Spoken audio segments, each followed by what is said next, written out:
Suryali dengan NIM B1A1240036 kelas A. Jadi pada kesempatan kali ini saya akan membuat video jawaban soal ujian tengah semester mata kuliah Hukum Dagang sesuai dengan ketentuan yang telah diberikan oleh dosen.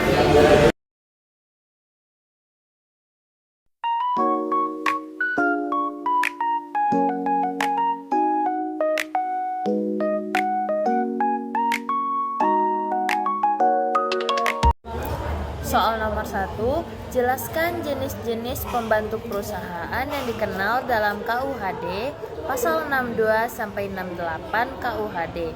Berikan contoh peran masing-masing dalam kegiatan usaha modern.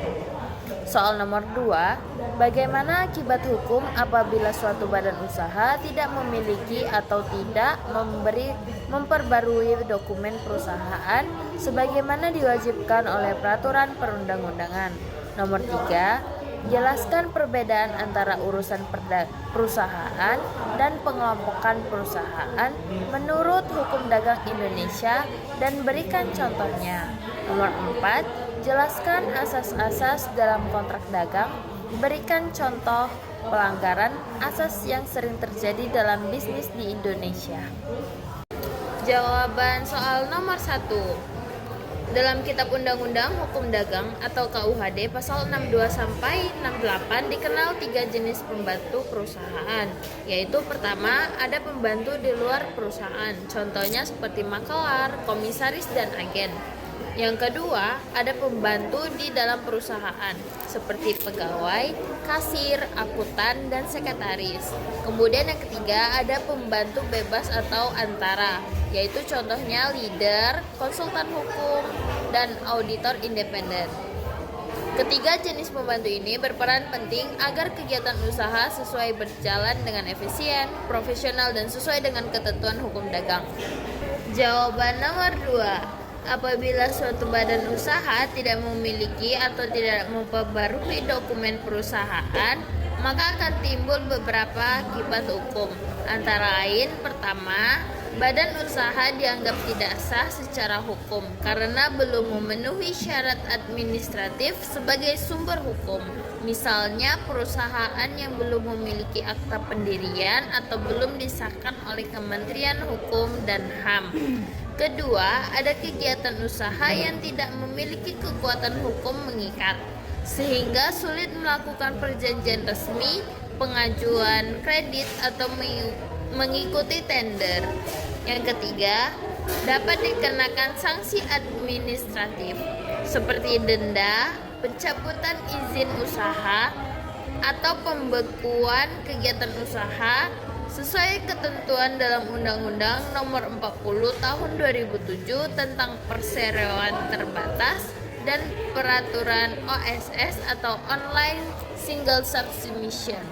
Oleh karena itu, pembaruan dokumen perusahaan sangat penting agar badan usaha tetap diakui secara hukum dan dapat beroperasi dengan sah. Jawaban nomor 3.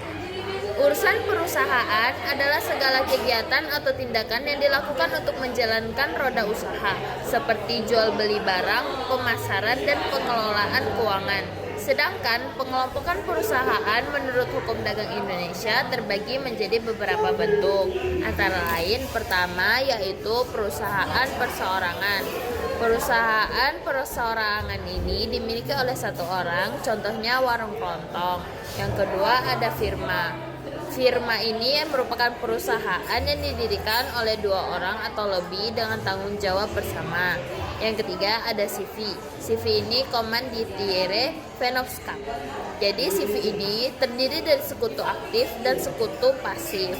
Yang keempat yaitu PT, Perseroan Terbatas, badan hukum yang terpisah dari pemilik modal dengan tanggung jawab terbatas pada modal yang disetor. Jadi, perbedaan utama terletak pada bentuk tanggung jawab hukum dan pembagian keuntungan. Contohnya, dalam PT, pemegang saham tidak menanggung kerugian melebihi modal yang ditanamkannya.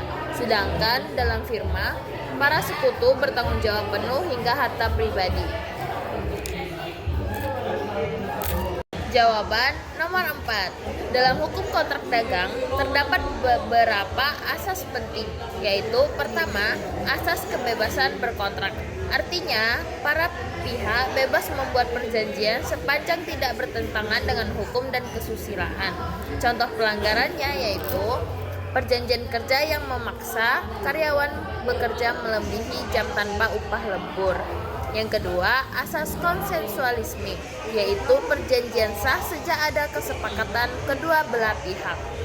Pelanggaran yang terjadi contohnya jika salah satu pihak memanipulasi atau memaksa pihak lain agar setuju. Yang ketiga, ada asas itikat baik, di mana para pihak harus jujur dan saling menghormati. Pelanggaran yang sering terjadi ketika kontrak jual beli online, ketika penjual tidak mengirim barang sesuai deskripsi.